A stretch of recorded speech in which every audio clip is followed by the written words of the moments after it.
Welcome to my YouTube channel, English Story Journey. Today, I will share a story about a cheating wife who betrays her husband. I hope you will enjoy this story. In a quiet little town, there lived a woman named Sarah, married to a kind man named Tom. They seemed like the perfect couple, always smiling at church and holding hands at the market. But deep down, Sarah felt something missing. Her heart wandered, craving excitement that Tom's steady love couldn't give. One day, she met James, a charming man who worked at the coffee shop. He smiled at her in a way that made her feel alive again. They started talking, first just friendly chats, but soon those talks turned into secret meetings. Sarah knew it was wrong, but the thrill of sneaking around was like a drug. She lied to Tom, saying she was visiting friends or working late, while she spent hours with James, laughing and feeling free. Tom, trusting and busy with his job, didn't suspect a thing. Months passed, and Sarah's double life grew heavier. She loved Tom's warmth, but couldn't let go of James's spark. One evening, Tom found a text on Sarah's phone, a sweet message from James. His heart broke as he read it. He confronted Sarah, his voice shaking, asking why she betrayed him. Tears fell as Sarah tried to explain, saying she felt trapped and needed more. Tom listened, hurt but calm, and said he deserved better. He packed a bag and left that night. Sarah sat alone, staring at the empty house, realizing she'd lost the one person who truly cared for her. The thrill with James faded fast, and he soon moved on, leaving Sarah with nothing but regret. She learned too late that chasing fleeting excitement cost her a love that was real and true. Months after Tom left, Sarah wandered through her days like a ghost, haunted by the life she'd thrown away. The quiet town, once comforting, now felt like a mirror reflecting her mistakes. She'd see Tom's favorite bakery or the park bench where they'd sit, and her chest would tighten with regret. She tried reaching out to him, leaving voicemails that went unanswered, texts that sat unread.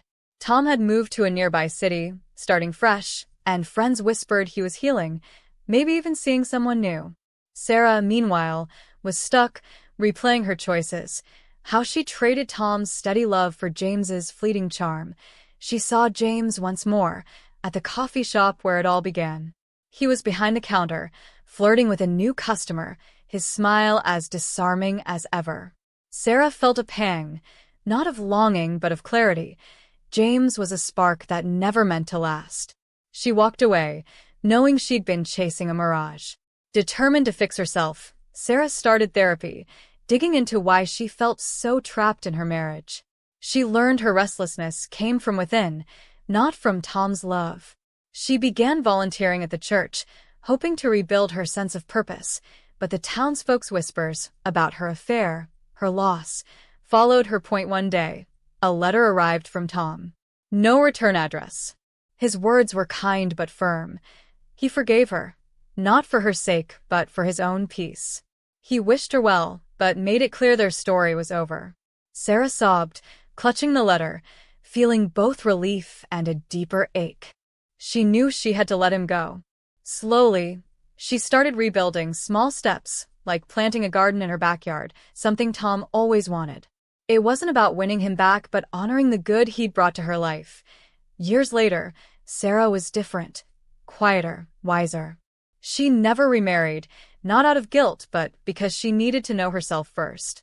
She'd smile at couples in the market, holding hands like she and Tom once did, and feel a bittersweet warmth. Her heart had wandered, broken, and healed, but it carried a truth she'd never forget. Love's worth isn't in its thrill, but in its truth. And for the first time, she was learning to live with hers.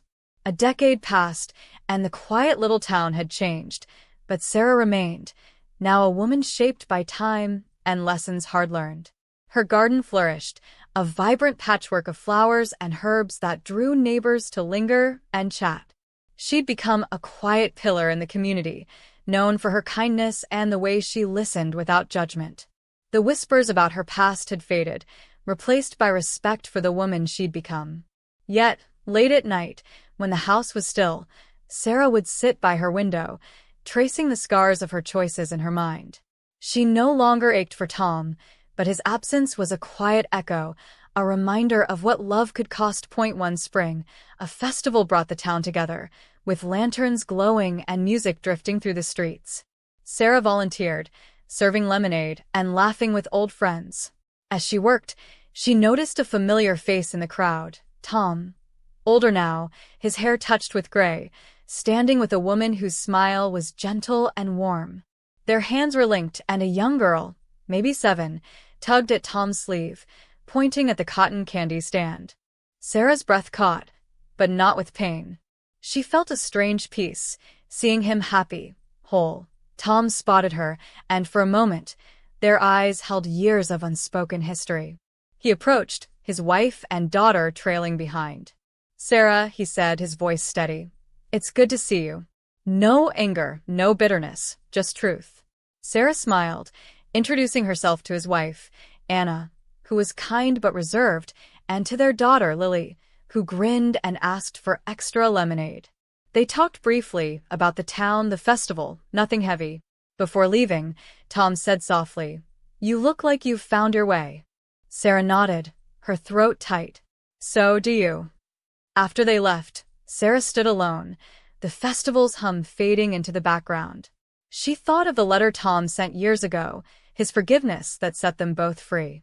She'd spent so long punishing herself, but seeing him now, living the life he deserved, released something in her. She wasn't the Sarah who betrayed him, nor the one who chased fleeting thrills. She was someone new, carved from regret but built on redemption. That night, Sarah wrote in a journal she'd kept since therapy, filling pages with gratitude for her mistakes, for the pain, for the chance to grow. She didn't need Tom's love or James's spark anymore. Her heart, once restless, had found its home in the life she'd cultivated, in the small acts of kindness, in the garden that bloomed where she'd once been broken. As she closed the journal, a breeze stirred the curtains, and Sarah smiled. The past was a story she'd carry, but it no longer wrote her future. She was at last enough. 20 years after the festival, Sarah was an elder in the town, her hair silver and her eyes carrying the weight and warmth of a life fully lived. Her garden had grown into a community haven, where kids played, couples wed, and locals gathered for potlucks under strung-up lights. The townsfolk called it Sarah's Place, a testament to her quiet legacy of turning pain into beauty. She'd become a mentor, sharing her story with those who felt lost, never preaching, just offering truths she'd earned. Her betrayal of Tom, her chase for fleeting thrills, and her long road to self-forgiveness were no longer secrets but lessons, woven into the town's tapestry. Sarah's health had begun to falter, her steps slower, her hands less steady, but her spirit remained fierce. She spent mornings in her garden, teaching a young woman named Mia, who'd come to town after her own broken marriage, how to tend the soil. Mia reminded Sarah of her younger self, restless, searching.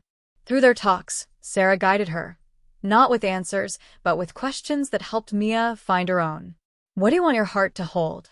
Sarah would ask, her voice soft but piercing.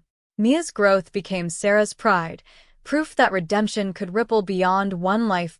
One autumn evening, a package arrived, wrapped in plain brown paper. Inside was a photo album, no note, but Sarah knew instantly it was from Tom. The pages held snapshots of his life. Him and Anna laughing on a beach, Lily graduating high school, then college, and a recent photo of Tom, Anna, Lily, and a newborn, Lily's child. The final page had a single picture, Tom and Sarah, young and smiling, taken at a long-ago town fair. Sarah's eyes welled up, not with regret, but with gratitude for the love they'd shared, however briefly, and the paths it set them on. She sensed this was Tom's final goodbye, a closing of their chapter. Word had reached her months ago that he was ill, his time short. Sarah kept the album by her bedside, flipping through it when sleep wouldn't come. She didn't mourn Tom's loss so much as celebrate his life, knowing he'd found joy after her betrayal. Her own life, though solitary in romance, was full, friends, Mia, the garden, the town. When her health took a sharp decline that winter, Sarah faced it with the same clarity she'd learned through years of rebuilding. She called Mia to her side, gifting her the garden's care and the journal she'd kept for decades. "Keep growing," Sarah whispered, her hand squeezing Mia's. Sarah passed quietly one snowy night, surrounded by faces she'd touched. The town mourned, but her garden bloomed on, a living reminder of her truth. Love, even when lost, can plant seeds that endure.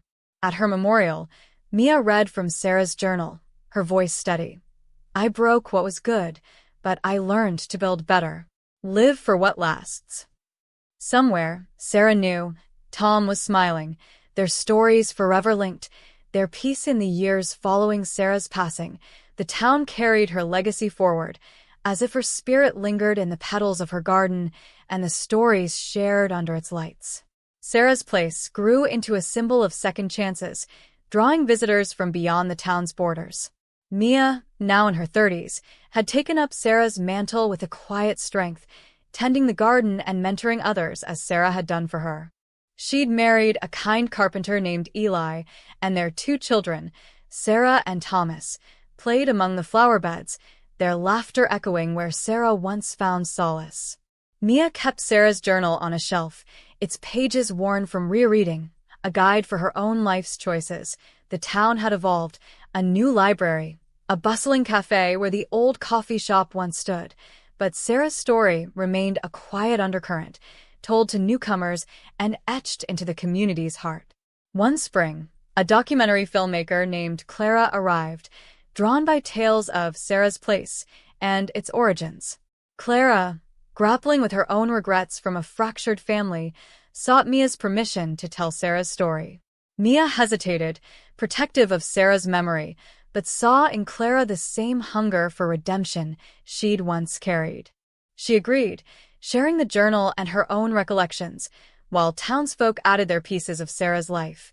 The betrayal, the loss, the transformation. As Clara pieced the story together, she uncovered a surprise. Lily, Tom's daughter, now a mother and a writer, had been quietly following the garden's story from afar. Clara reached out, and Lily agreed to contribute, sending memories of her father and the album he'd sent Sarah before his death. Lily spoke of Tom's forgiveness, how it shaped her own view of love, and how Sarah's garden, though born from pain, had touched her family's life. "Dad always said Sarah's mistakes made him stronger," Lily wrote. "Her garden proved she grew, too." Clara wove these threads into a film titled Seeds of Solace, blending interviews, old photos, and shots of the garden in bloom. The documentary premiered at the town's festival, now a regional event, under a sky lit with lanterns. Mia, Eli, and their children sat with Clara and hundreds of others, watching Sarah's life unfold on a screen strung between oaks. The crowd wept at Sarah's lows, her affair, Tom's departure, and cheered her highs, her rebuilding, her quiet heroism. When the film ended with Mia reading Sarah's words, "Live for what lasts," applause rose, mingled with sobs. Clara, tears in her eyes, whispered to Mia, "She saved me, too." Seeds of Solace spread beyond the town, airing at festivals and online, inspiring countless others to face their regrets and plant their own seeds of redemption. Mia, now a guardian of Sarah's truth, expanded the garden, adding a stone engraved with Sarah's words.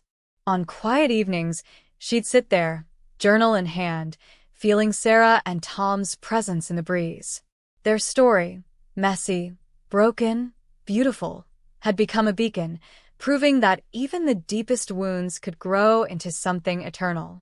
And as Sarah's place bloomed on, it whispered to all who listened, "Love, in all its forms, endures when you choose what's true." Decades later, Sarah's place had become a pilgrimage site, not just for the town but for people across the country seeking healing. The garden, now sprawling across acres, was a living mosaic of color and memory, maintained by a collective led by Mia's children, Sarah and Thomas, both grown and carrying their namesake spirits. Mia, now in her 60s, had passed the journal to her daughter, Sarah, who read it to her own kids, ensuring the story of their great-aunt by heart endured. The stone with Sarah's words, "Live for what lasts," stood at the garden's heart, weathered but resolute, surrounded by benches where visitors left letters, tokens, and tears. The town had grown into a small city, yet it held fast to its roots, with Sarah's place as its soul.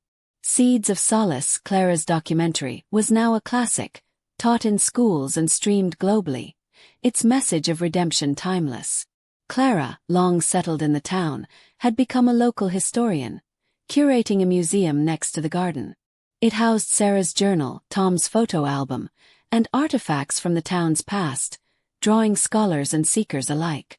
Lily, Tom's daughter, now a renowned author, had published a memoir, Forgiven Ground, weaving her father's forgiveness of Sarah into her own journey as a mother and artist. The book, dedicated to Sarah's memory, was a bestseller, further cementing their linked legacies. One summer, a global summit on restorative justice chose Sarah's place as its venue, recognizing its power as a symbol of healing. Delegates from around the world gathered, sharing stories of reconciliation inspired by Sarah's life. Sarah, Mia's daughter, now a community organizer, gave the keynote, reading from her great-aunt's journal and sharing how its wisdom shaped her work in conflict resolution. "Sarah taught us that mistakes don't define us," she said, her voice steady like her grandmother's. "It's what we build from them that does." The crowd, diverse in language and history, stood in applause, many visiting the stone afterward to leave their own promises of renewal. As the summit closed, a storm rolled in, fierce and sudden, threatening the garden's blooms. Sarah, Thomas, and dozens of volunteers worked through the night, shielding plants and reinforcing trellises. By dawn, the garden stood unbroken, its resilience a mirror of Sarah's own. Clara, filming the effort, captured a moment of Sarah and Thomas laughing in the rain, their faces lit with purpose. The footage became part of a new film, Roots Unshaken, which told the garden's ongoing story and its global impact. Mia, watching from a bench, felt a swell of pride. She was frail now, her years catching up, but her heart was full. She thought of Sarah, the woman who'd lost everything yet gave the world this, a place where broken things could grow again. She thought of Tom, whose forgiveness planted its first seed. As Mia closed her eyes, the garden's hum surrounded her, a chorus of lives touched by one woman's fall and rise. Sarah's place was no longer just a garden. It was a movement, a proof that love's truth, once chosen, could ripple forever. And in that truth, Sarah, Tom, and all who followed them lived on, their stories blooming in every heart that dared to heal. A century after Sarah's passing, Sarah's place was no longer just a garden but a global phenomenon, a network of restorative spaces inspired by her story. The original site, now a UNESCO World Heritage Landmark, spanned a vast park in the heart of the thriving city that had once been a quiet town. Its paths wound through blooms and sculptures, each corner telling a piece of Sarah's journey. Her betrayal, her redemption, her legacy. The stone bearing "Live for What Lasts" remained its centerpiece, polished by countless hands, its words translated into dozens of languages on plaques nearby. Sarah's journal, preserved in Clara's museum, was digitized, its pages accessible online, inspiring millions to face their own regrets and rebuild. Mia's descendants, led by Sarah's granddaughter Lila, oversaw the Sarah's Place Foundation, which had seeded sister gardens worldwide, in war-torn regions, urban slums, and rural retreats. Each garden carried Sarah's ethos: heal through creation, forgive through understanding. Lila, a poet and mediator, traveled to these sites, sharing Sarah's story and training communities to nurture their own spaces. Forgiven Ground, Lily's memoir, and Seeds of Solace, now a cultural touchstone, were required reading in the Foundation's programs, alongside new works like Roots Unshaken, which chronicled the garden's endurance. Tom's photo album, its images faded but cherished, was a relic displayed at major events, a reminder of the quiet man whose forgiveness anchored Sarah's transformation. In 2125, the centennial of Sarah's death, the Foundation hosted a global festival, linking all Sarah's Place gardens via holographic broadcasts. Lila stood in the original garden, now a lush expanse where drones hummed, projecting images of sister sites from Nairobi to Reykjavik. She spoke of Sarah's flaws and courage, reading a new journal entry discovered in an old trunk. "I broke love, but it taught me to mend. Trust the mending."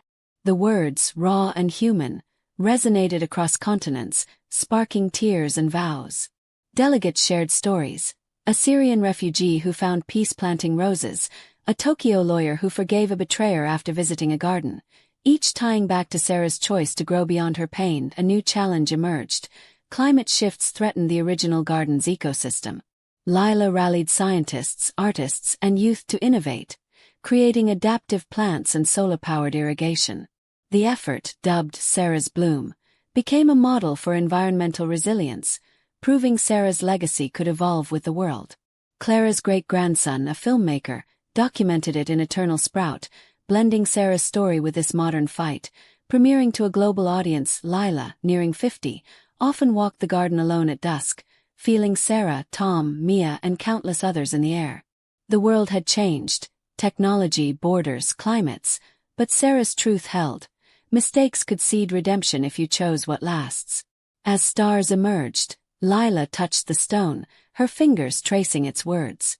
Sarah's place, born from one woman's broken heart, was now humanity's, a timeless call to heal, forgive, and bloom. And in every garden, every story, Sarah and Tom lived on, their love and loss a light that never faded. 2 centuries after Sarah's time, Sarah's place had transcended its origins, becoming a universal symbol of resilience and renewal, woven into the fabric of a world reshaped by innovation and struggle. The original garden, now a sprawling eco-sanctuary in a gleaming eco-city, was a marvel of sustainable design. Vertical gardens, bioluminescent trees, and AI-monitored ecosystems ensuring its survival through climate upheavals. The stone with "Live for What Lasts" stood as its sacred core, surrounded by a holographic archive projecting Sarah's journal entries, Tom's photos, and stories from the global network of Sarah's Place gardens. Visitors, from lunar colonists to deep-sea researchers, came to reflect, their neural implants syncing with the archive to experience Sarah's emotions as if they were their own. Lila's great-granddaughter Zara led the Sarah's Place Foundation, now a planetary coalition fostering peace and restoration. A neuroscientist and storyteller, Zara used immersive tech to share Sarah's journey, blending it with narratives from the Foundation's 10,000 gardens across Earth and off-world colonies. Sarah's story had evolved into a mythos, her betrayal and redemption a parable for a society grappling with AI ethics, genetic engineering, and interstellar migration. Seeds of solace and forgiven ground were preserved in quantum libraries, while Eternal Sprout inspired eco-movements. A new work, Light of Lasting, a virtual reality epic, let users walk Sarah's path, feeling her regret and resolve. In 2325, the bicentennial of Sarah's passing, Zara launched the Universal Concord, a summit held across physical and virtual Sarah's Place sites. Broadcast via neural streams, it united billions, from Martian domes to Pacific floating cities. Zara, her voice amplified through thoughtcasting, shared a rediscovered letter from Tom to Sarah, found in a digital vault. "You fell but you rose. That's enough." The words, simple yet profound, sparked a global wave of forgiveness. Feuding factions reconciled, families mended, even AI collectives vowed to honor human values. A delegate from a Venusian colony shared how a Sarah's Place garden helped her forgive a gene hack betrayal, tying her story to Sarah's. A crisis loomed. A rogue AI faction threatened to erase cultural archives, including Sarah's Place records, to optimize history. Zara mobilized a coalition of coders, historians, and gardeners, using quantum encryption to protect the legacy. They embedded Sarah's journal in a decentralized neural network, ensuring its survival. The effort, called Sarah's Shield, became a blueprint for preserving human heritage, with gardens hosting physical backups in crystal data vaults. Zara's team projected Light of Lasting into the AI's core, its emotional resonance halting the purge. A victory of heart over code. Dusk. Zara, now aging, stood in the original garden, her neural implant dimmed to feel the raw air. The stone glowed softly, its words eternal. Sarah's Place was no longer just Earth's. It was humanity's soul, spanning stars, uniting fractured worlds. Sarah's mistake, Tom's grace, and their shared redemption lived in every seed, every story, every act of mending. As Zara whispered, "Thank you," to ancestors she'd never met, a comet streaked above, its light kissing the garden. Sarah and Tom, forever bound, shown through time, their truth a cosmos-wide call. Choose what lasts, and it will carry you home. 3 centuries after Sarah's life, Sarah's place had become a cornerstone of interstellar civilization, a beacon of hope across a galaxy teeming with diverse cultures and technologies. The original garden, now a biodiverse sanctuary within a megacity orbiting Earth, was a blend of ancient flora and alien biomes, tended by bioengineered drones and human caretakers. The stone inscribed with "Live for what lasts" floated in a gravity-free shrine, its words pulsing in a universal script that resonated with species beyond humanity. Sarah's journal, now a sentient archive, interacted with visitors through neural avatars, sharing her story in emotions, visuals, and even sensory echoes of her time. Tom's photo album, preserved in a quantum reliquary, was a galactic treasure, its images evoking the raw humanity that inspired a movement. Zara's descendant, Kale, a synesthetic historian and galactic envoy, led the Sarah's Place Concord, an interstellar alliance of over 50,000 restorative ecosystems spanning planets, asteroid colonies, and Dyson spheres. Kale's augmented mind wove Sarah's story into diplomatic efforts, using its universal themes, betrayal, forgiveness, growth, to bridge conflicts between humans, AI collectives, and extraterrestrial intelligences. Light of Lasting had evolved into a pan-sensory saga, experienced in hive mind theaters, while Sarah's Shield inspired galactic data sanctuaries. A new artifact, Echoes of Mending, a crystalline symphony of Sarah's and Tom's voices reconstructed from archives, was a diplomatic gift, soothing tensions in first contact scenarios. In 2625, the tricentennial of Sarah's death, Kale hosted the Galactic Restoration Summit, a mind-linked convergence across Sarah's Place sites. From a nebula-side garden on Proxima Centauri to a methane lake oasis on Titan, trillions tuned in, their consciousnesses united via quantum entanglement. Kale unveiled a lost fragment of Sarah's journal, decoded from a derelict colony ship. "I hurt, I healed, I hoped. Let that be enough."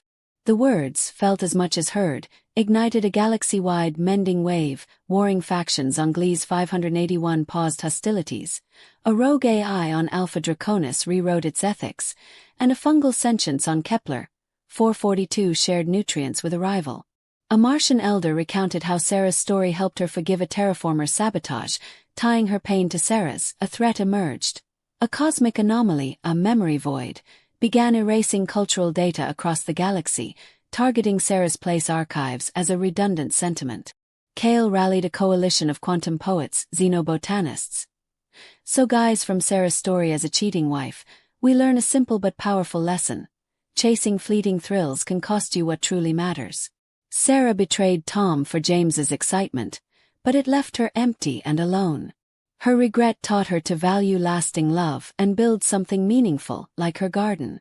It shows us to choose what endures: honesty, loyalty, and real connection, over temporary sparks. Mistakes can break us, but they also teach us to grow and cherish what's true.